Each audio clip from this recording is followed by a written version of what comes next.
Novamente, boa tarde a todos. Agora a gente vai dar início à segunda sessão do workshop da Abracro, né? E essa sessão vai ser uma sessão positiva. A sessão é intitulada O que esperar para a pesquisa clínica no Brasil em 2021? Um olhar otimista sobre o futuro. O que nós pensamos aqui? Né?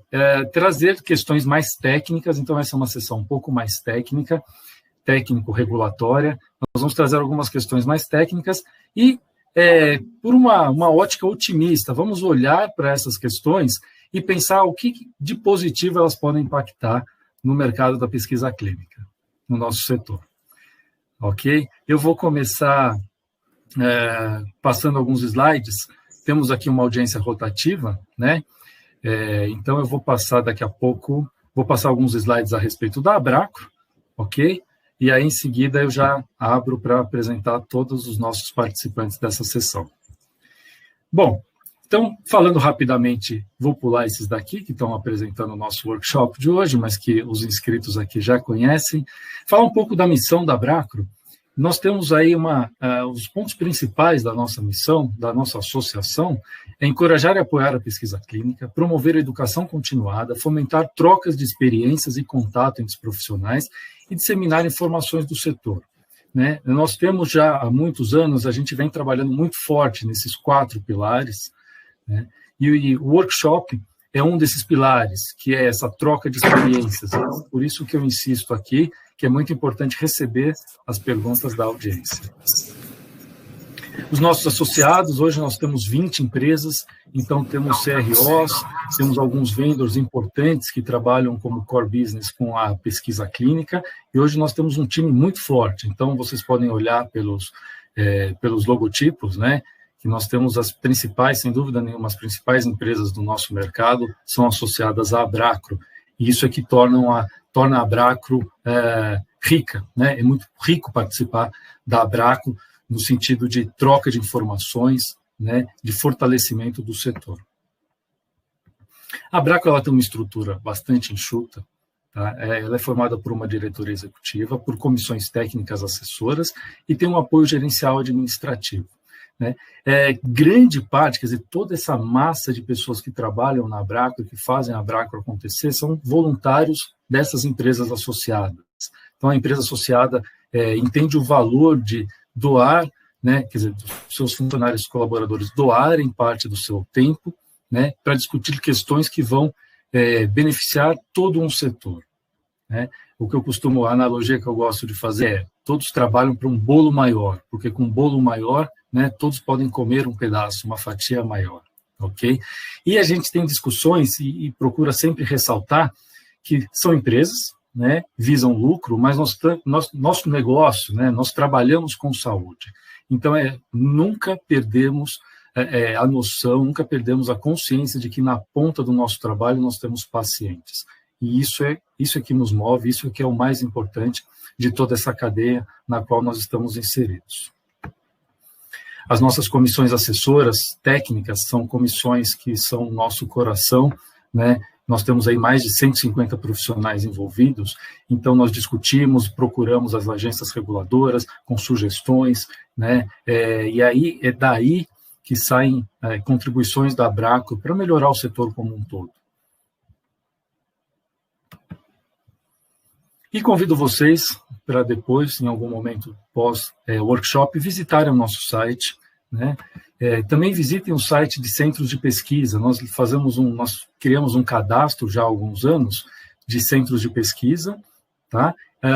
E esse cadastro é um cadastro aberto. Você diretamente do site não consegue acessá-lo, mas vocês podem procurar a Abracro caso vocês tenham interesse em obter esse mapa. Nós temos, no final das contas, um mapa dos centros de pesquisa no país.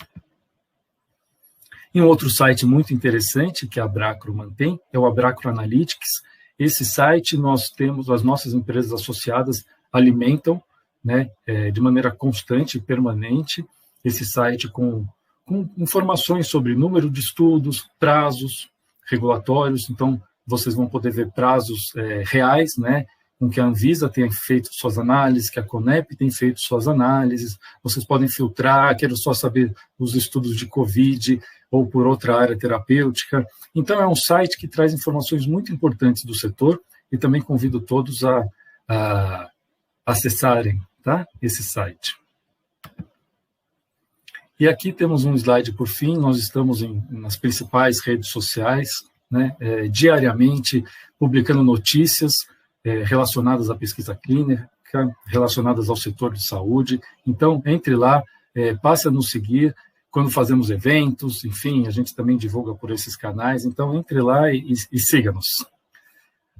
Bom, sobre a Bracro, era basicamente isso que eu queria falar para vocês, né? Agora eu vou fazer uma rápida apresentação dos nossos palestrantes dessa sessão, né? E vamos ao que interessa. Essa sessão, nós vamos abordar, então, as mudanças positivas esperadas para a realização de estudos clínicos no Brasil a partir de 2021.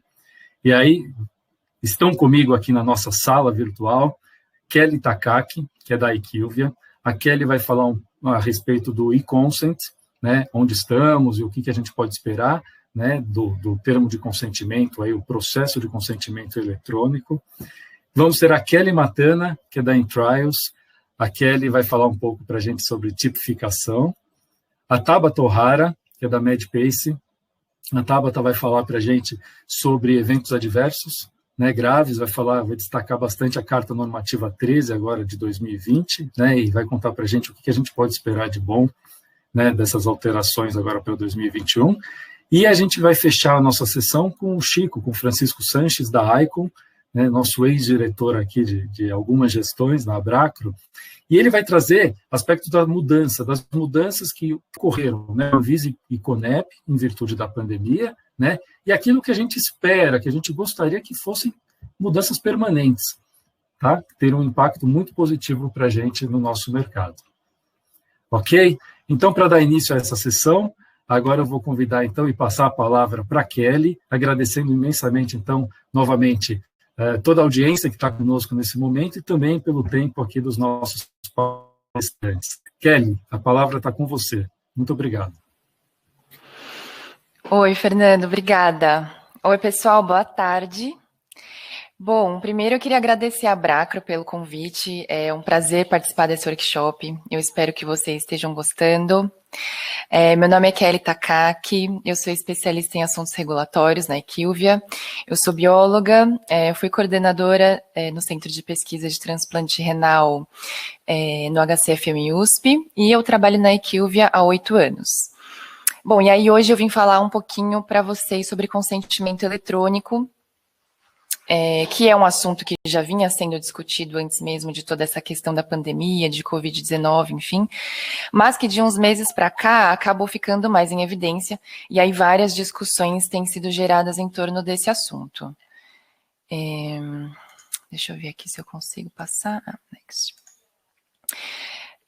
Então, assim, eu vou passar por algumas definições, depois eu vou falar sobre aspectos do TCLE em papel e eletrônico, processo de consentimento eletrônico, a situação no mundo e no Brasil e uma visão para o futuro.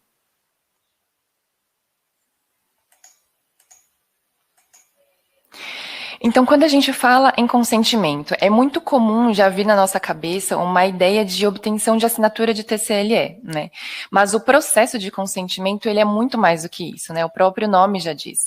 Então, trazendo um pouquinho da regulamentação, a Resolução 466, ela vem dizer para a gente que o processo de consentimento, ele consiste em todas as etapas que precisam ser observadas para que o convidado a participar da pesquisa possa se manifestar de forma autônoma, consciente, livre e esclarecida.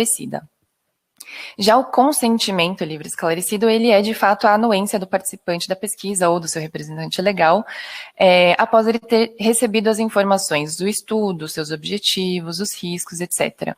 E aí o participante confirma o consentimento por meio da assinatura do TCLE, né? Certo, até aí acho que já está claro para todo mundo, né? E aí falando especificamente de TCLE, é engraçado porque enquanto a tecnologia avança em praticamente todas as áreas da nossa vida, o processo de consentimento em pesquisa clínica, ele é historicamente feito em papel. Dos últimos anos para cá é que se começou a falar sobre consentimento eletrônico, e aí a gente vai ver um pouquinho mais para frente como está esse cenário no mundo. Bom, o TCLE em papel, ele tem a vantagem da familiaridade, ou seja, as pessoas já estão familiarizadas, já estão acostumadas a lidar com documentos em papel no dia a dia. Já o TCLE eletrônico, ele exige uma certa adaptação à tecnologia, ele precisa vencer essa barreira, essa resistência ao novo, como geralmente acontece com qualquer nova tecnologia, então pode gerar um certo desconforto. Então, pensando nisso, talvez o TCLE eletrônico, ele inicialmente precise ser apresentado como uma opção adicional ao TCLE em papel, para que o próprio participante possa escolher, né? O TCLE em papel, ele permite a identificação eficaz de quem está assinando o TCLE, por motivos óbvios, né, porque a pessoa precisa estar lá fisicamente no local onde é feito o recrutamento. Já o TCLE eletrônico exige alguns cuidados, como, por exemplo, o de segurança de software, dessas plataformas que viabilizam o documento da forma eletrônica, para garantir a identificação de quem assina o TCLE e também por questões de confidencialidade. Agora, uma limitação física, uma limitação do TCLE em papel é a limitação física, geográfica, né? Porque ele restringe o potencial de recrutamento justamente apenas para aquela população de pacientes que está fisicamente ou que pode estar fisicamente no centro ou no local de recrutamento. Já o TCLE eletrônico, ele permite consentimento remoto, né, desde que previamente aprovado, o que possibilita o recrutamento de participantes que não conseguem se deslocar até o centro, por questões de distância ou por dificuldade de locomoção, por exemplo. O fato é que tanto o TCLE em papel quanto o eletrônico, o que eles têm em comum é o conteúdo, né? Ambos devem fornecer as mesmas informações para o participante. E aí, assim, outra diferença, ela também está no processo de consentimento. Quando o processo de consentimento ele é feito de forma eletrônica, ou seja, por tablet, por celular ou por computador, ele permite o uso de alguns recursos, por exemplo, componentes multimídia, vídeos explicativos, áudio, glossário, enfim, que ajudam o participante a entender melhor do que se trata o estudo, o que ele precisa fazer, quais são os possíveis riscos envolvidos, etc. Então, a ideia aqui não é simplesmente substituir um termo em papel por um documento em PDF ou em algum outro formato eletrônico. A ideia é fazer uso dessas ferramentas adicionais para melhorar o processo de consentimento para o participante. E aí isso acaba fornecendo as informações do estudo de uma forma mais interativa. E aí, exatamente por fornecer as informações de uma forma mais interativa, o processo de consentimento eletrônico, ele também pode aumentar a chance de aderência ao protocolo, porque oferece mais recursos para que o participante compreenda de fato o estudo. Então, essas ferramentas, elas precisam, obviamente, ser focadas no participante e elas são uma forma, digamos que, de empoderamento do participante para que ele realmente consiga tomar uma decisão informada, consciente, livre e esclarecida, como deve ser, né, esse processo. E aí, pensando no aspecto mais burocrático da coisa, né, o processo eletrônico, ele reduz as chances de achado de auditoria, porque permite um controle melhor de versão de TCLE, por exemplo. Ele também permite uma eficácia de processos, como o processo de reconsentimento, o processo de monitoria remota. E tem a questão da localização também, que eu mencionei no slide anterior, que permite o consentimento remoto, desde que previamente aprovado, e aí por reduzir esse obstáculo físico, ele pode aumentar o potencial de recrutamento nos estudos, o que consequentemente aumenta a nossa visibilidade, enfim, torna o país mais atrativo para a pesquisa clínica, o que é um ganho para todos nós, inclusive para os participantes. E aí aqui eu achei interessante trazer essa figura, que foi tirada de uma pesquisa feita pela Transcelerate. No total, das empresas que participaram dessa pesquisa, entre 2016 e 2019, 40 países tiveram uma experiência com submissão de consentimento eletrônico, dos quais 31 ativamente usaram o consentimento eletrônico na prática, né, que são esses que estão aqui em azulzinho. Os que estão em laranja, eles tiveram uma experiência com submissão do consentimento eletrônico, mas eles acabaram não usando. Isso é um indício de que realmente o consentimento eletrônico vem sendo utilizado globalmente com mais frequência aí nos últimos anos, né? Bom, e aí o que a gente tem no Brasil? Antes de toda essa pandemia, a gente já tinha tido algumas experiências com o processo de consentimento, usando o TCLE eletrônico, mas a obtenção das assinaturas, ela precisava ainda ser feita no documento em papel. Então, o participante, ele podia fazer a leitura do TCLE no tablet, ou enfim, em algum outro dispositivo, mas ele precisava assinar as 2 vias físicas impressas. E aí o que acontece é que com a pandemia, a CONEP emitiu, e aí vocês devem saber, né, uma carta circular que menciona formas alternativas no processo de consentimento para estudos realizados em pacientes afetados por Covid. E aí ela deixa bem claro que isso é permitido nesse momento particular. As alternativas de consentimento que a CONEP descreve nessa carta são o encaminhamento de consentimento por meios digitais, com a devolução do documento assinado em cópia digital, um consentimento em plataforma eletrônica e o consentimento gravado, seja por telefone ou por esses aplicativos de comunicação. O que ela deixa bem claro também nessa carta é que o pesquisador ele precisa manter nos arquivos a comprovação do consentimento, seja por via digital, eletrônica ou gravada. E aí outra coisa é que assim que possível, a equipe da pesquisa também precisa tomar o consentimento em meio físico. Mas e aí na prática, o que a gente tem visto? A gente tem visto que tem surgido muitas dúvidas em relação a esse assunto. Por exemplo, a assinatura eletrônica, ela precisa ser validada? Ela pode ser usada, ela pode ser feita usando aquelas canetinhas de tablet, pode ser via DocuSign. E depois que o participante assina, a gente imprime as vias assinadas, ou ele baixa uma via em PDF, ou ele recebe por e-mail. E a monitoria desse termo eletrônico, né, como é feita, e o arquivo como é feito. Então, assim, ainda existem muitos aspectos regulatórios e práticos que a gente precisa discutir e alinhar em relação a esse assunto, né. Apesar de ser pouco utilizado ainda, a gente vê uma tendência no aumento do uso do consentimento eletrônico pelo próprio processo global de avanço tecnológico, né? Então, naturalmente, isso também vai sendo ajustado aos poucos para acompanhar essas mudanças no mundo. E a gente também viu que o Covid-19 acabou sendo um fator acelerador desse processo. Um outro ponto também que eu acredito que todos nós, né, ou se não a maioria, esteja de acordo, é que esse é o momento ideal para que a gente discuta sobre esse assunto. E aí aqui é legal falar que a Abracro, em parceria com Sindusfarma, tem organizado um grupo de trabalho que reúne CROs, indústrias farmacêuticas, representantes de centros de pesquisa, representantes de associações de paciente, e em um futuro próximo, a ideia é levar essa discussão a nível país, para as agências regulatórias, para a CONEP, enfim, para que a gente consiga chegar em um consenso e determinar uma regulamentação específica para isso, lógico, né, sempre assegurando os padrões éticos e principalmente a segurança e o bem-estar do participante, porque afinal o consentimento é dele, né? E aí, dessa forma, a gente pode então se preparar para um futuro que está aí já batendo na nossa porta.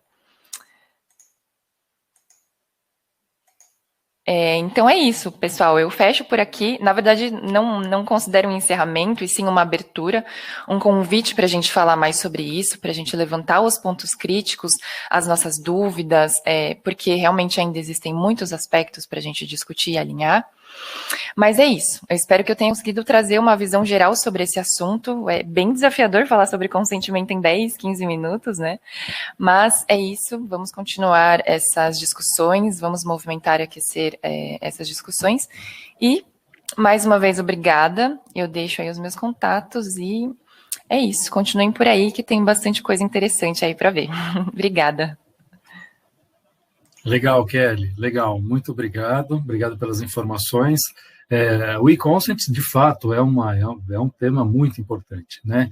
E o que a gente acha é que a aceleração, né, de algumas tecnologias que chegaram para a pesquisa clínica, né, por conta dessa nossa necessidade de trabalhar mais à distância, algumas devem ficar, né, e serem bem estabelecidas. E o e-consent está nesse barco.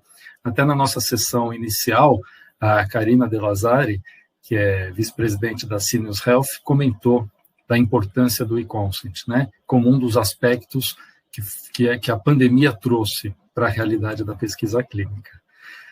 Então, obrigado. Vamos ver se o pessoal depois manda perguntas a respeito do e-consent. E por agora, então, eu chamo a Kelly Matana, que vai falar para a gente sobre tipificação. Tá bom, Kelly? Deixo com você, então, a palavra, viu? Obrigado.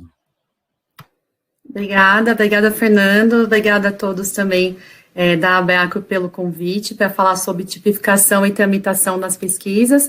E obrigada a todos também que nos assistem nessa tarde.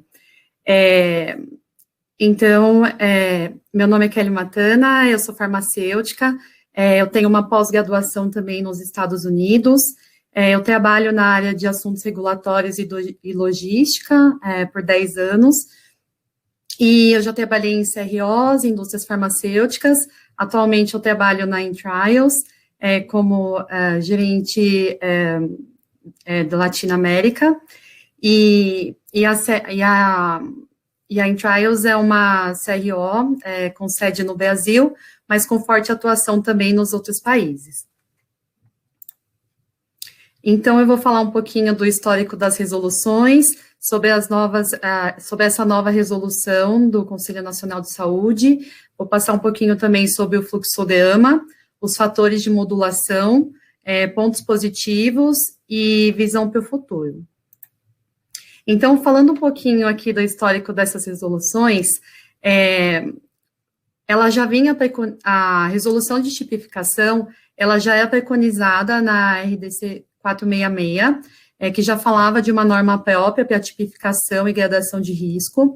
Em 2016, nós tivemos 2 regulamentações, a 506, que falava sobre o critério para o processo de acreditação dos CEPs, e, inclusive, nós temos 5 CEPs acreditados em São Paulo, e a ideia da CONEP é avançar essas acreditações para outros estados no Brasil.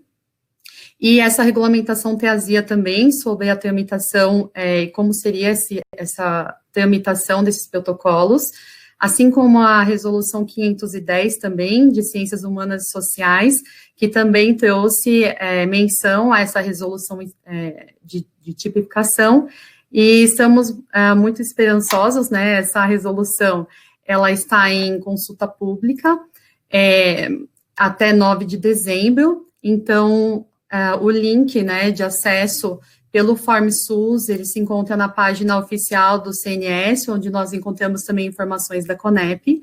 A Abracro tem um grupo de trabalho que está também levantando as alterações e para contribuir. Então, eu faço aqui um convite a todos para ler a minuta e contribuir. A nossa ideia aqui hoje é falar um pouquinho no overview, né, dos principais pontos e entender como vai funcionar. Então, agora nós teremos critérios para a tipificação e tramitação do protocolo. Então, a ideia é que para cada tipo de protocolo nós tenhamos um formato de tramitação. Então, a tramitação, ela vai se basear no delineamento do estudo, nos procedimentos que a pesquisa traz e nos fatores de modulação. E eu vou comentar sobre esses pontos nos próximos slides com mais detalhes.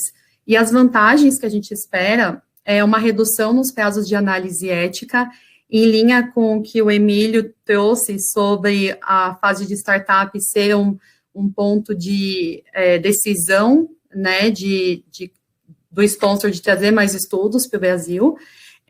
Então, com tramitações diferenciadas e essa descentralização, nós esperamos que isso aconteça. Aqui eu trago um fluxograma, ele está também na minuta dessa regulamentação. Eu adicionei embaixo a que tipo de tramitação cada tipo de pesquisa está relacionado, para facilitar no momento da classificação. Então, os estudos, eles vão ser, primeiro, divididos sobre o delineamento dele. Então, nós temos estudos de observação de fenômenos que acontecem no cotidiano, de forma retrospectiva, transversal, prospectiva, e os produtos ou técnicas aplicadas ao paciente, de forma controlada e prospectiva. Dentro dessas 2 maiores divisões, nós temos tipo A, B e C. O tipo A são as pesquisas sem intervenção direta no corpo. Então, por exemplo, as pesquisas que envolvem entrevistas, questionários, uso de material biológico previamente coletado e armazenado. nós temos as pesquisas de tipo B, que são as com intervenção no corpo. Então, por exemplo, nós temos aqui alguns estudos observacionais, que no tipo B1, ele não tem um procedimento invasivo. Então, por exemplo, quando tem uma medição, uma mensuração de temperatura, sinais vitais do paciente, e o tipo B2, que é quando tem procedimento invasivo na dimensão física. Então, são os procedimentos com ressonância magnética, com punção lombar para a coleta de material biológico, pequenos procedimentos cirúrgicos, eles se enquadram na classificação B2.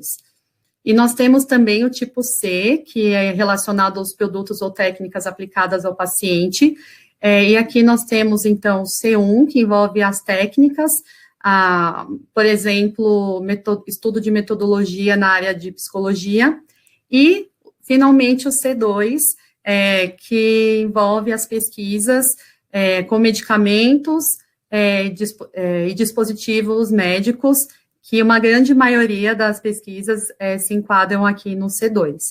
Então, falando um pouquinho das tramitações, a CONEP, e o Conselho Nacional estão preconizando 4 tipos de tramitações. Então, é a tramitação expressa, simplificada, colegiada e colegiada especial. Então, os tipos A1 e A2, eles se enquadram nessa tramitação expressa, que ela vai ficar só no nível do CEP local da instituição, e o relator e o coordenador do CEP liberam um parecer sumário em 15 dias, e não é discutido em reunião. Na reunião do CEP será apenas notificado. Aqui também nós temos depois as pesquisas A3, A4 e B1, elas serão avaliadas de forma simplificada, em 21 dias também pelo CEP local, e tem a liberação de um parecer consubstanciado um pouco mais robusto. Depois, o B2 e as pesquisas de C1, elas serão avaliadas da forma colegiada, então essas pesquisas passarão pelas reuniões do CEP, e o parecer deve sair em 30 dias, e sai um parecer consubstanciado. E, finalmente, para C2, com os estudos com medicamentos e dispositivos, a primeira avaliação vai ser feita pelo CEP acreditado, então, por um desses 5 CEPs que nós temos já em São Paulo e depois nos outros estados, que são habilitados e certificados pela CONEP para fazer a avaliação no lugar dela. E esse tipo de tramitação, ele vai ser liberado em 45 dias. A ideia é mais fazer um overview mesmo, e eu sugiro que todos façam a leitura depois da minuta, para entender com mais detalhes o que envolve em cada pesquisa.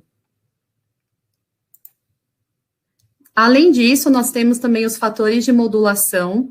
A CONEP, na minuta, né, tem 14 tipos, fatores de modulação, eles são baseados em processo de consentimento, confidencialidade da metodologia, e esses fatores de modulação, eles podem aumentar ou diminuir o tipo da tramitação.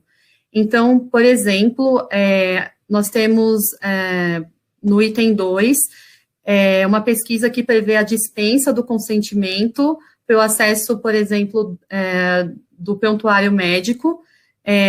Então, nesse caso, uma pesquisa que seria A1 de tramitação expressa passa a ser colegiada. Tem outros exemplos também desses fatores de modulação que eles abrandam essa análise. E aqui, nesse slide, eu montei um timeline para a gente ver de forma prática qual é essa diminuição do prazo, né, para se tornar mais visual. Então, atualmente, pela norma operacional do CEP de 2013, considerando um estudo que se enquadra em uma das áreas temáticas especiais da 466, então, nós temos esses prazos do CEP coordenador, 10 dias da análise documental,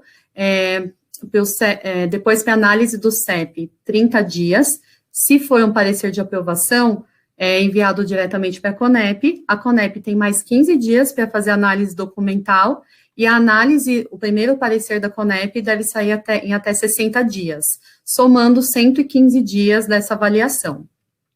E todos os protocolos que se enquadram nas áreas temáticas passam por essa mesma tramitação. Já a nova proposta, né, da minuta de resolução de tipificação, ela traz, então, os 4 tipos de tramitação, a análise documental, tanto pelo CEP credenciado local, tanto pelos CEPs acreditados, será feita em 7 dias. Então, considerando, por exemplo, o que demora mais tempo, que é da colegiada especial, pelo CEP acreditado, a análise sai em até 45 dias, então, somando, dá 52 dias para esse tipo de análise, e quando a gente compara com 115 dias que temos atualmente, né, sem considerar os estudos de COVID, então nós temos aqui uma redução de 45% do prazo, que, como já foi falado anteriormente, né, não só a agilidade da Conep e dos CEPs interferem, mas também da Anvisa, da parte logística, mas aqui já é um primeiro passo da Conep, né, e do Conselho Nacional de Saúde, de reduzir drasticamente os prazos de análise. Então, a visão para o futuro que nós esperamos é ter menores prazos da avaliação dos protocolos, com base nessas tramitações, também a descentralização da avaliação da Conep com os CEPs acreditados, que já é preconizado na 506, mas que está mais perto de se tornar realidade agora, com essa minuta, e também com a atualização da plataforma Brasil, que nós esperamos que aconteça no ano de 2021, para refletir esse novo cenário e permitir que o sistema acompanhe as regulamentações. E com tudo isso, está muito alinhado também com as falas anteriores, de ter um aumento do número de estudos, né, como consequência dessa redução dos prazos de análise ética. E com a redução também de Anvisa e agilidade na parte logística, nós podemos, né, começar a pensar numa maior atratividade do Brasil para mais estudos. Aqui a parte da bibliografia, e agradeço a todos pela atenção, era o que eu tinha para falar pelo momento. Aqui seguem os meus contatos, e eu estou aberta também para as perguntas depois da sessão. Obrigada a todos. Excelente, Kelly, excelente. Obrigado, viu? Obrigado pela sua apresentação. Vai ficar todo mundo aqui de dedos cruzados, né, para que a gente tenha aí um prazo, imagina um prazo de análise de 52 dias, que maravilha, né? Para aqueles que acompanharam a primeira sessão, a gente discutiu um pouco de algumas matrizes, né, de algumas informações que são colocadas numa matriz, né, para que o Brasil seja selecionado como um dos países para os estudos clínicos multicêntricos internacionais. E aí a gente falou dos prazos, então, isso se concretizando, a gente vai ter sinal verde, né? Pelo menos na caixinha de prazos regulatórios, a gente vai ter um sinal verde, sem dúvida nenhuma. Muito bom. Então, vamos dar a continuidade aqui à nossa sessão 2 do workshop, e agora eu vou chamar e convidar a Tabata O'Hara, então, da Medpace, para falar para a gente um pouco de eventos adversos graves. Então, eu vou deixar a palavra com você. Muito obrigado.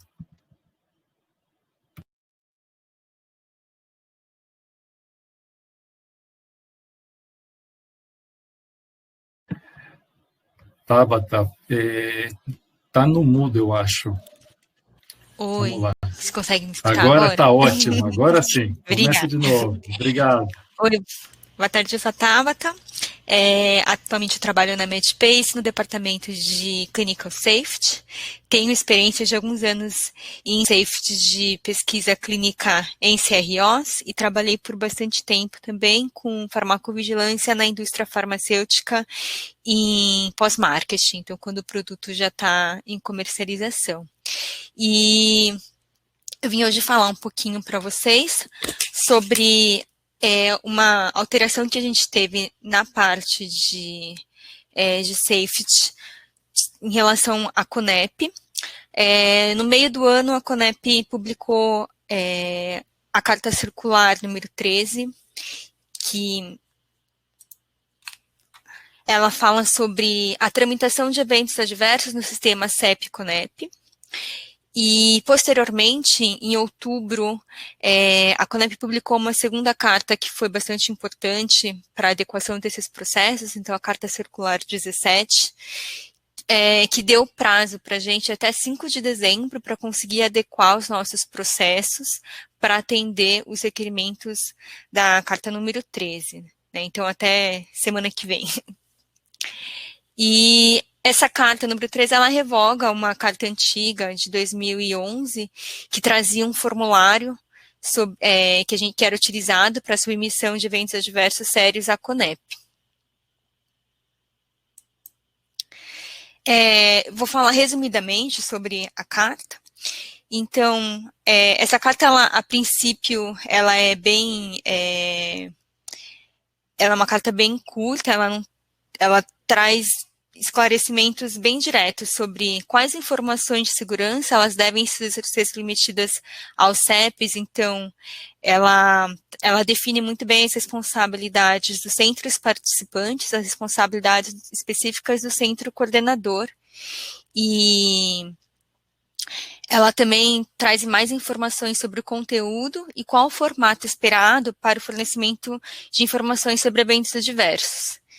Então, a carta ela é dividida basicamente em duas partes. A primeira parte, ela define quais são as responsabilidades referentes aos eventos adversos sérios ocorridos dentro do país e quais são as responsabilidades dos investigadores para passar essa informação para os seus CEPs e quais são as informações que os CEPs devem fornecer à CONEP.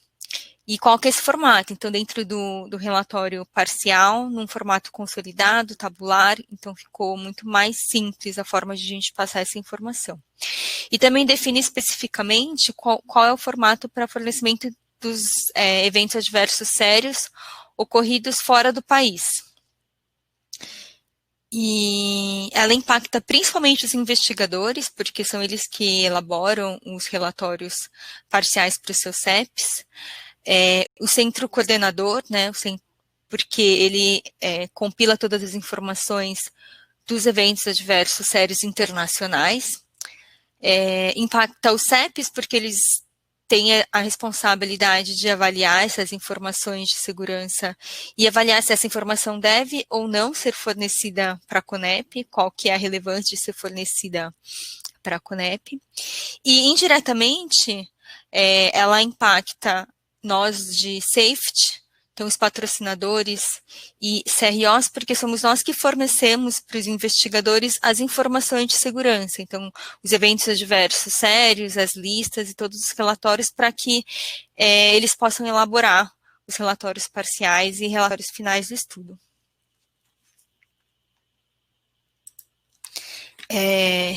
Então, em 2020, a gente teve, a princípio, momentos bastante intensos de discussões sobre a carta. A princípio, para o departamento de safety, a gente entendia que todas as informações já eram fornecidas para os investigadores, para eles elaborarem a carta, e posteriormente, em diálogo com os departamentos de regulatório, com o departamento de operações clínicas e com os monitores que realmente atuam diretamente com os investigadores, a gente percebeu que as informações no formato que a gente fornecia, elas já não atendiam tão bem as necessidades dos investigadores para cumprir com os requerimentos da carta. E também a gente percebeu que a gente tinha muitas dúvidas e muitos pontos para esclarecer com a CONEP. E durante os meses posteriores à publicação da carta, a CONEP ela se demonstrou bastante aberta, então ela publicou alguns vídeos explicativos sobre os itens da carta, ela também realizou uma live que ela trouxe bastante esclarecimentos durante essa live. Eu acho que o nosso principal ganho em 2020 com a CONEP foi que a gente conseguiu dialogar com a Conep abertamente sobre todas as nossas dúvidas em relação à carta. A Abracro teve uma parceria muito importante também com a Sindusfarma nesse diálogo com a Conep, e foi muito produtivo, porque além da visão das CROs, a gente também trouxe muitos inputs da indústria farmacêutica direto. Então, foi um trabalho bem longo, mas que trouxe muitos esclarecimentos.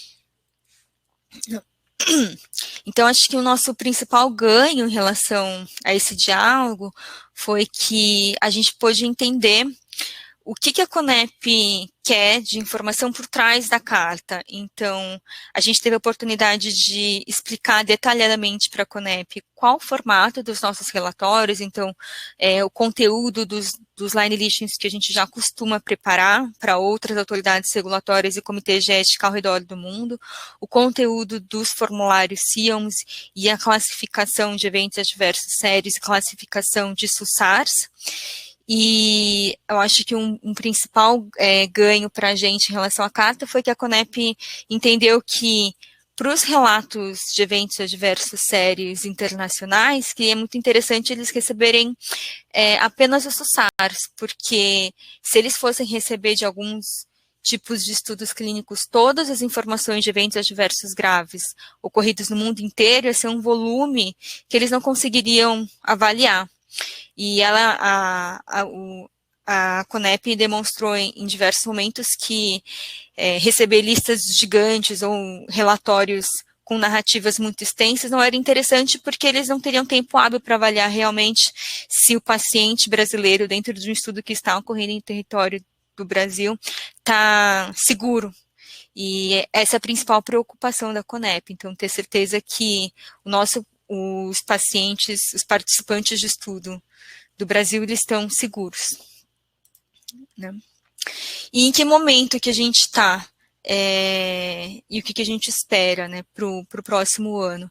Então, a gente sabe que os investigadores eles estão em processo de aprendizado em como elaborar os relatórios dentro da carta. Então, esse ganho nosso de prazo para adequação foi muito importante.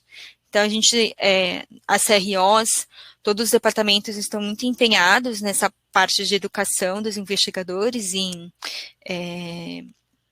elaborar esses relatórios, e até como foi mencionado anteriormente, a gente aguarda a atualização da plataforma Brasil, porque a última sentença, inclusive, da Carta Circular número 13 é que essa carta ela está vigente até a implantação da funcionalidade de eventos adversos graves na plataforma Brasil. Então, a gente espera que a gente tenha maior comunicação entre todos os centros do mesmo estudo, que a gente consiga elaborar os relatórios que a Conep recebe muito mais facilmente. Então, se vocês tiverem alguma dúvida, pode encaminhar. A gente teve muitas dúvidas com o conteúdo da carta, então, com certeza, a gente consegue esclarecer muitas delas. Então, muito obrigada. Muito bom, Tabata. Você mencionou, de fato, esse trabalho que foi feito junto com o Sindusfarma, né, foi excelente.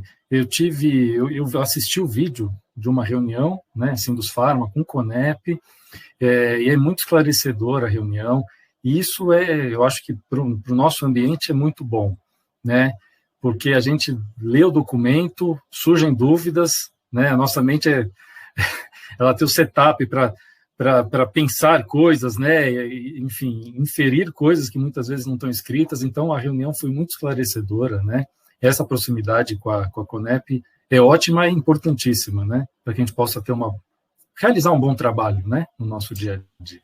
Isso, foi super importante mesmo a gente entender quem são as pessoas por trás da carta e a comissão da Conep entender quem somos nós, e a gente não está um contra o outro, na verdade todo mundo está trabalhando com o mesmo objetivo, e às vezes a gente cria algumas barreiras mentais, e conversando, dialogando, a gente conseguiu esclarecer muitos pontos, então foi bem interessante mesmo esse ano. Muito bom, tá ótimo. Obrigado pela sua apresentação, né? Convido você a ficar conosco aí nos bastidores. aguardando as perguntas que devem vir até o final, tá bom? E convido agora, então, como terceiro tema, minha conta está errada, como quarto tema dessa sessão, né? Eu vou convidar, então, Francisco Sanches, da Icon, ex-diretor da Abracro, né, que está sempre com a gente aqui, colaborando com as ações da associação, né? Chico, para você falar um pouco, então, para a nossa audiência, sobre mudanças, né, que ocorreram com a Anvisa, com o CONEP durante esse ano, né, em virtude da pandemia, e que devem ficar, né, que seria bom que elas ficassem, né? Então, passo para você a palavra, tá certo? Obrigado, viu? Obrigado de novo pela sua presença. Imagina, obrigado, Fernando. Bom, também queria começar agradecendo todo o pessoal da Abracro pelo convite, a oportunidade de participar aqui com tantos colegas com quem eu aprendo tanto, e agradecer, claro, todo mundo que está acompanhando aí os eventos interessados em pesquisa clínica, né? Eu acho que esse assunto das mudanças da CONEP e da Anvisa que ocorreram nesses últimos meses por conta da pandemia e que poderiam permanecer, já traz embutido um certo com a flexibilidade que elas mostraram, com a velocidade de adaptação e a abertura para encarar essa situação nova que chegou, que se impôs para todo mundo, né? Eu acho que os processos podem ainda não estar perfeitos, mas o que a gente viu nesses últimos meses dão um gostinho daquilo que a gente gostaria de ter e do que a gente poderia atingir com um sistema mais eficiente, com um sistema um pouquinho melhor, e a gente viu que é possível. Então, assim, eu acho que são resultados excelentes e, de alguma forma, isso acaba trazendo força para aquelas críticas mais antigas que a gente já tem sobre a burocracia no processo, né? Mas eu vou detalhar um pouquinho mais, assim. Falando ainda de um modo geral, o meu trabalho tem sido muito focado no Brasil, né, na parte regulatória, já há alguns anos, incluindo esse contato com o CONEP, Anvisa, e eu acho que eu pude ver muitas mudanças nos últimos tempos, nos últimos anos aí, a gente acompanhou várias mudanças importantes, de grande impacto, mas nunca a gente tinha visto uma mudança tão rápida, positiva, sendo implementada. Eu acho que, assim, mais do que o passo que foi dado, o que me impressionou foi a velocidade com que tanto a CONEP quanto a Anvisa conseguiram responder a essa nova realidade.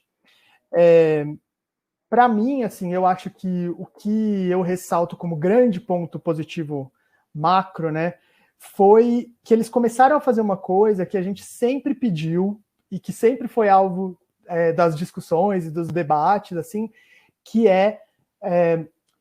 fazer uma avaliação do impacto do risco para direcionar os recursos que estão disponíveis e fazer o melhor uso do tempo. Eu acho que isso todo mundo quer, todas as empresas fazem, e a gente sabe que, assim, sobretudo quando a gente está falando de entidades governamentais ligadas ao governo, os recursos são limitados, a demanda é relativamente alta, pode ter uma variação, mas a gente tem uma demanda grande, e eu acho que é importante a gente ter essa consciência de gastar mais tempo e mais energia na análise de projetos que tenham maior impacto e maior risco associado.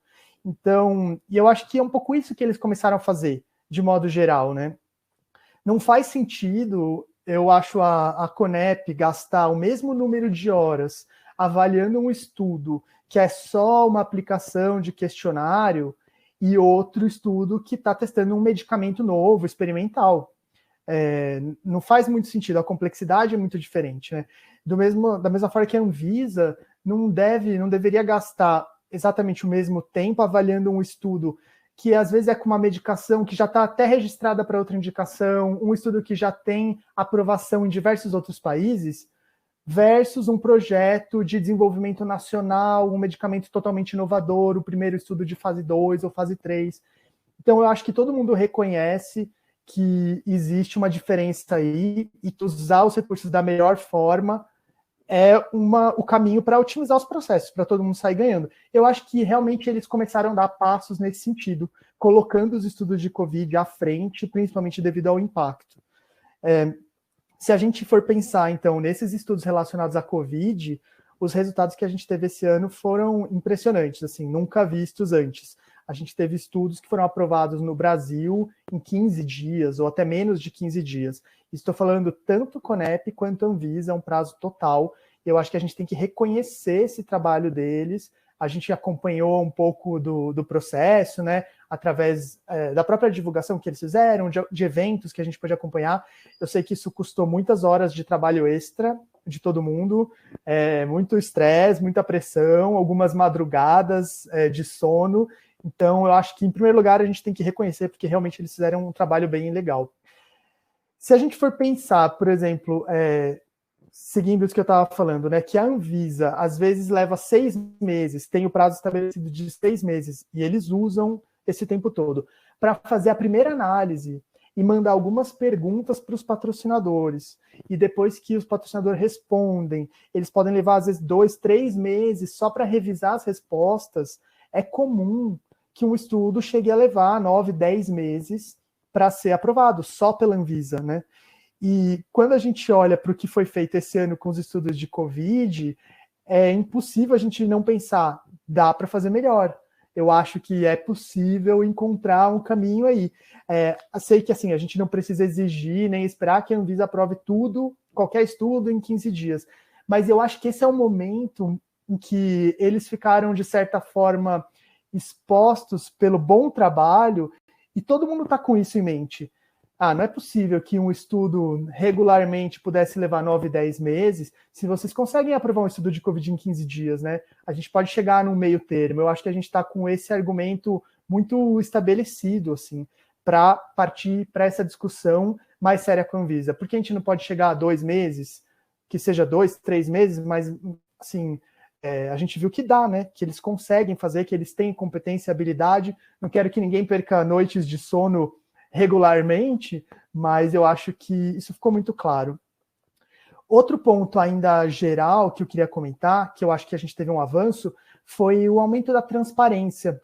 Eu acho que como teve uma demanda da sociedade, né, por mais informação, e todo mundo queria saber o que estava acontecendo no Brasil, se a gente estava fazendo estudos para a Covid, o que estava sendo pesquisado aqui, quando ia começar ou não. A gente chegou a brincar de ver o Jornal Nacional. Olha, até o William Bonner está fazendo follow-up com a CONEP, né? Alguns estudos aí de vacinas que foram mais críticos tiveram essa pressão extra.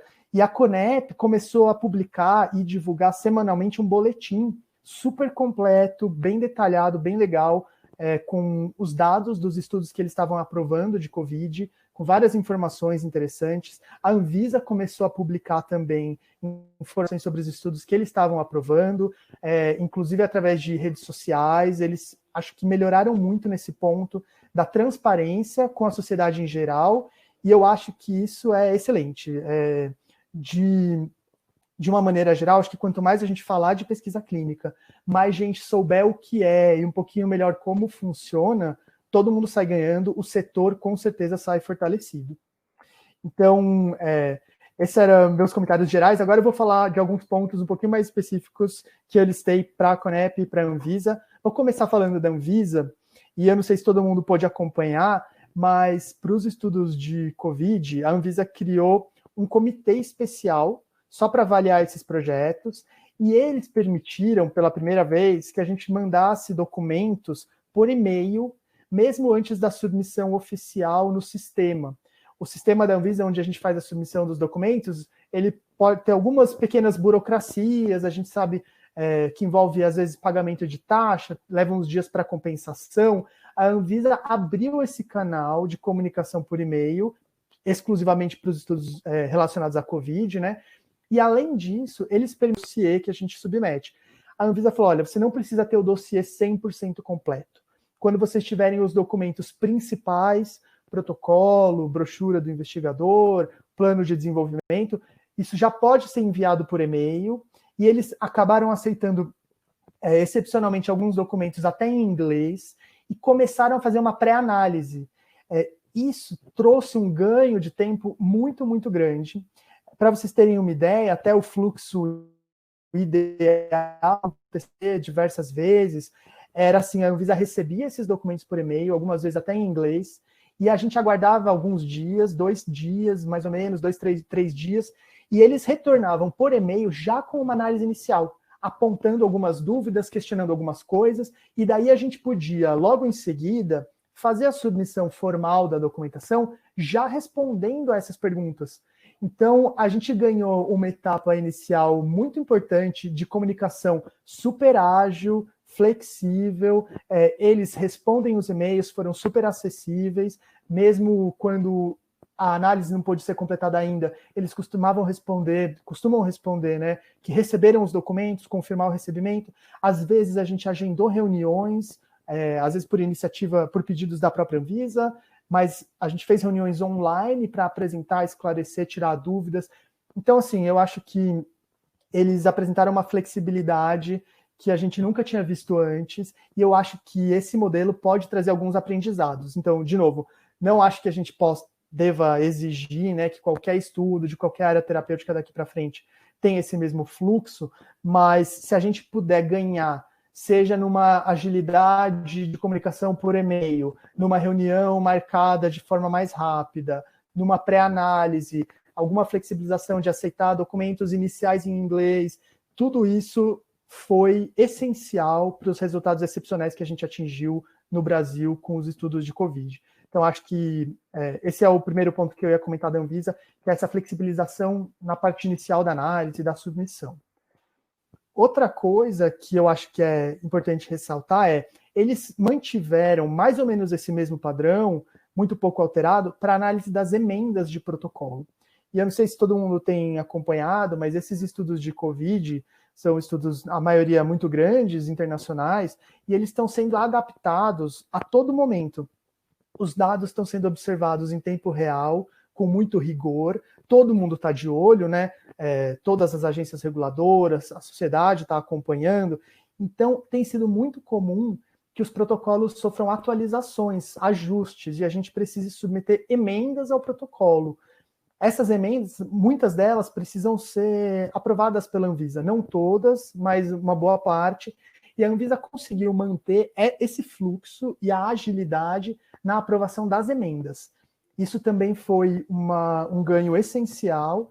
Eu acho que se a Anvisa não tivesse feito isso também para as emendas, a gente ia ficar para trás. Você imagina o Brasil conduzindo um protocolo versão 1, aguardando a avaliação da Anvisa para a versão 2, sendo que o mundo inteiro podia estar na versão 3, 4, não faria sentido. Então, a Anvisa foi super consistente nessa abordagem.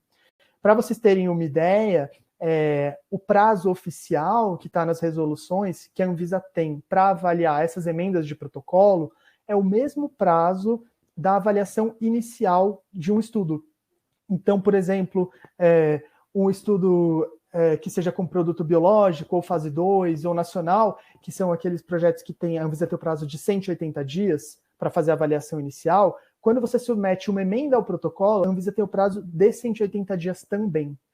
Eu acho que o que a gente viveu agora e a importância das emendas nesses casos dos estudos relacionados à Covid deixam mais evidente a desproporção que existe nessa regra da Anvisa. Eu acho que a maioria das pessoas concordaria que não faz muito sentido a Anvisa levar o mesmo prazo para fazer uma análise inicial de um estudo que está sendo visto pela primeira vez, às vezes uma molécula que está sendo vista pela primeira vez, e para uma emenda que altera alguns itens do protocolo especificamente, né?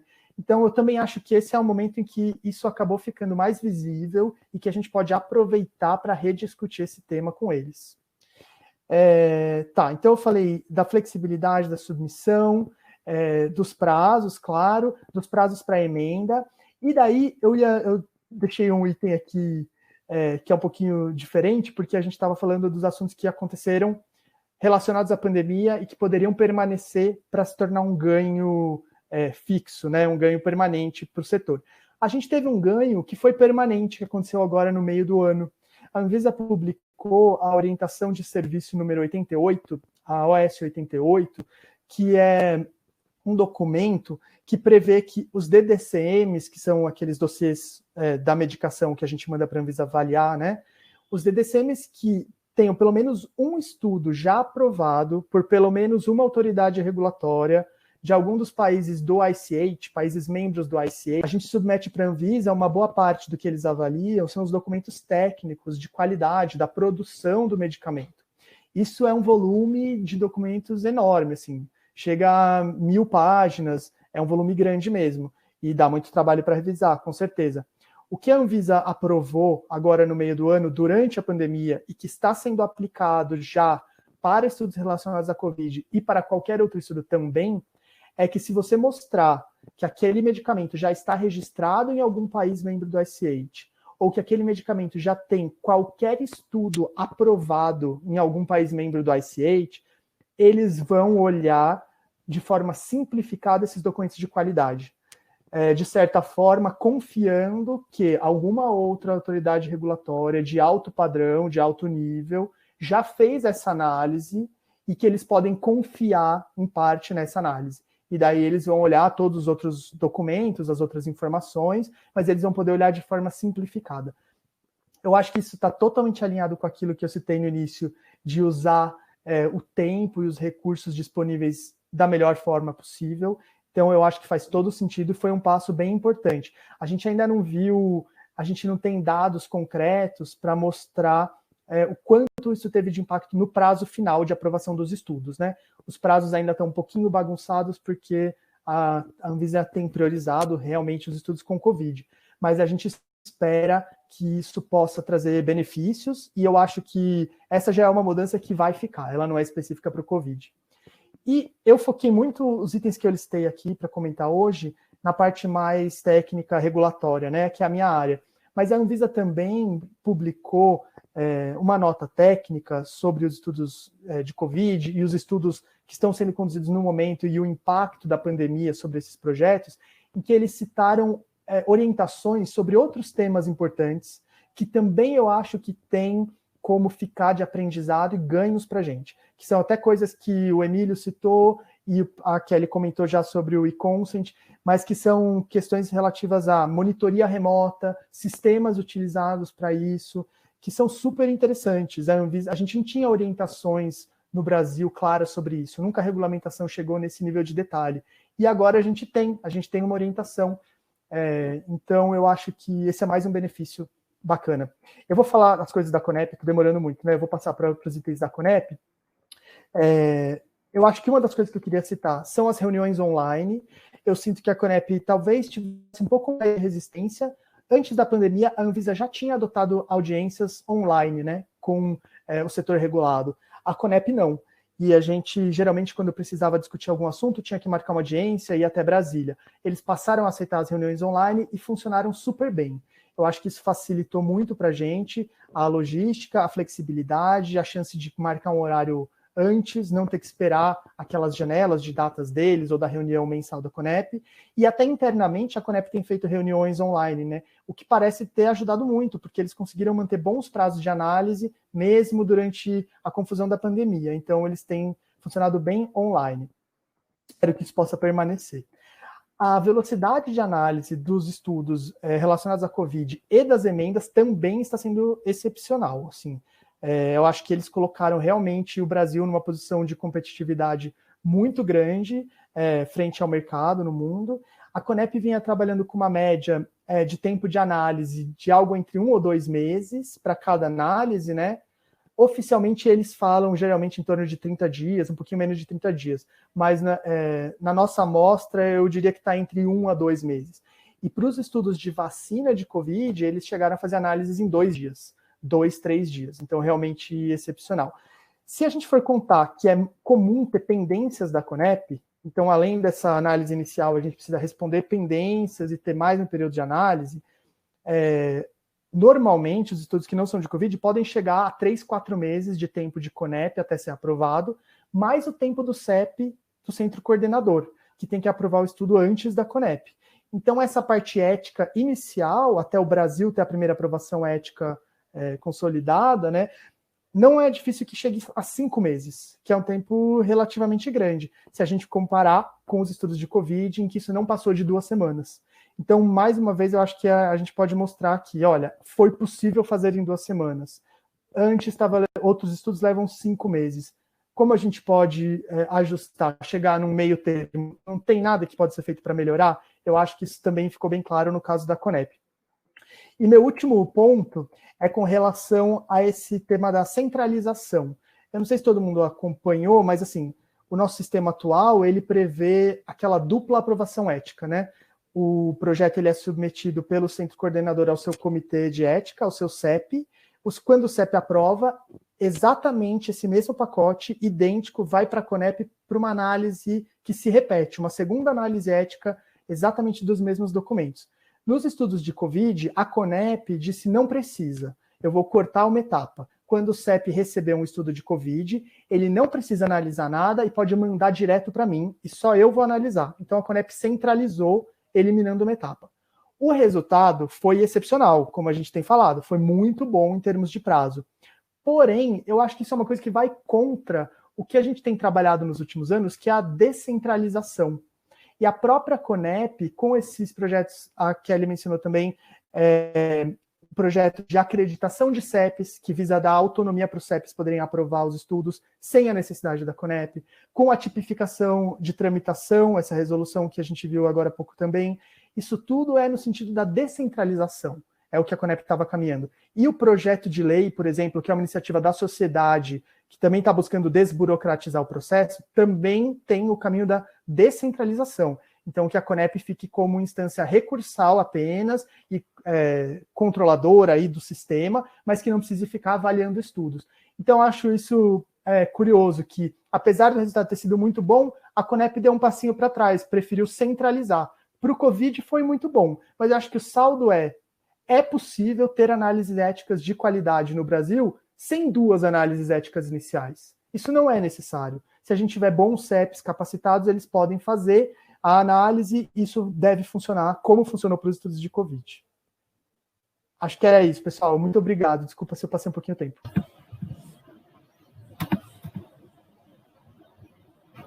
Obrigado, Chico.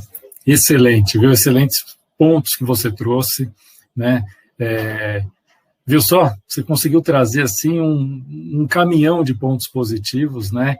E se a gente for somar tudo que nós vimos agora nessa segunda sessão, né, do e-consent, da tipificação, né, dessa abordagem aos eventos adversos graves, né, da Carta 13, como a Tabata pôs para a gente, eu acho que a gente consegue olhar para 2021 com uma boa expectativa, né, sob uma ótica de que dá para a gente esperar mudanças bastante positivas no nosso cenário, né. E aí eu convido agora os demais apresentadores aqui dessa sessão, das apresentadoras que não estão com câmera aberta, para que abram também suas câmeras, por favor.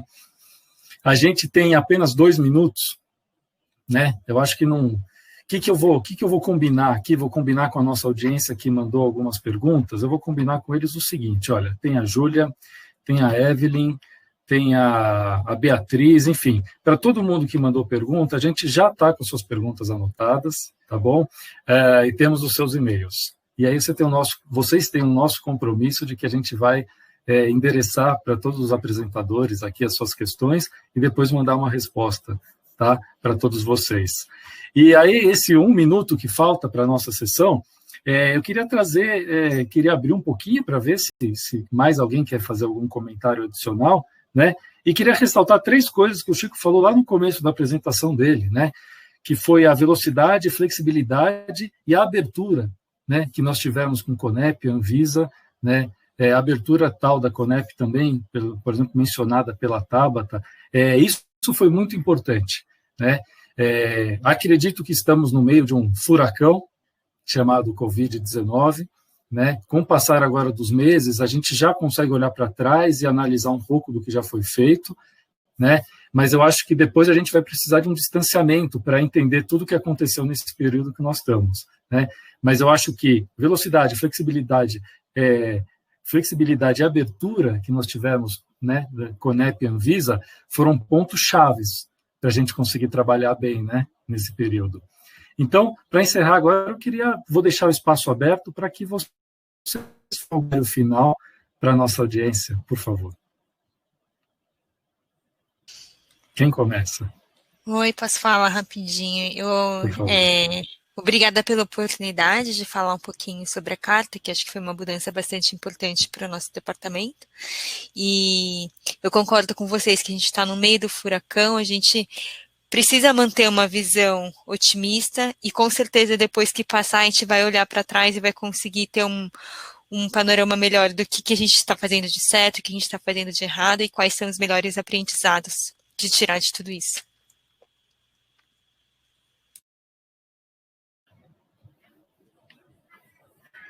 Obrigado, Tabata. Kelly, seu microfone acho que está fechado. Acho que você está falando. Oi. Agradeço também a todos. Bom, nunca antes na história da pesquisa clínica, né, nós tivemos tanta abertura para acessar a CEP-CONEP, Anvisa, então esse realmente é um momento propício para sugestões de mudanças, e eu tenho certeza que todos juntos iremos fazer parte dessa história e no final das contas são os pacientes, né, que podem se beneficiar com mais opções de tratamento no país. É isso aí, Kelly. Obrigado, viu? Obrigado. Chico, você quer dar mais uma palavrinha? Eu só ia comentar, eu acho que foi a Tabata, se não me engano, que comentou uma coisa que eu achei bem legal, que é o seguinte, a gente, com essa abertura maior, a gente percebe que a Anvisa e a CONEP, que às vezes são vistas como obstáculos do processo, eles têm boas intenções e eles demonstraram esse ano que eles conseguem sim se mobilizar e mudar. Eu acho que a gente continua lutando por coisas parecidas, com algumas discrepâncias, às vezes, do melhor caminho a ser tomado, mas acho que esse ano ficou bem claro que a gente quer a mesma coisa e que dá para fazer um pouquinho melhor. Muito bom, muito bom. É isso. Gente, obrigado, Kelly, obrigado, Tabata, obrigado, Chico. A Kelly Taká, que teve que sair mais cedo, pediu desculpas, mas ela tinha uma questão pessoal a resolver. Também agradeço ela aqui em público pela apresentação sobre o eConsent. Agradeço a toda a audiência que está conosco nessa sessão 2 e já deixo o convite para todos que a partir das 18 horas a gente vai ter a sessão 3. Tá? A sessão 3 vai tratar sobre a importância da pesquisa clínica, né, em tratamentos e na vacina, né, e na busca por uma vacina de Covid. Vamos ter o Dr. Marcelo Moraes, que é do Ministério de Ciência e Tecnologia, e Dr. Ricardo Palacios, do Instituto Butantan. Então, já fica aqui o meu convite para que vocês fiquem conosco. Não vai dar para ficar na mesma sessão, por questões técnicas, então, já estava aqui no chat para todo mundo ver o seguinte, a gente tem que logar numa nova sala de reuniões, tá bom? Então, vocês devem ter recebido isso já por e-mail, né, quem fez a inscrição, mas então, sigam as instruções que está aqui no chat, tá? Já cliquem no link, já podem ir lá para a sala, que às 18 horas a gente vai começar a sessão 3. Tá joia? Gente, muito obrigado, então, tá? Pela participação de vocês na sessão 2. Um abraço a todos. Obrigado, pessoal. Um abraço. Obrigada, um abraço. Tchau, tchau.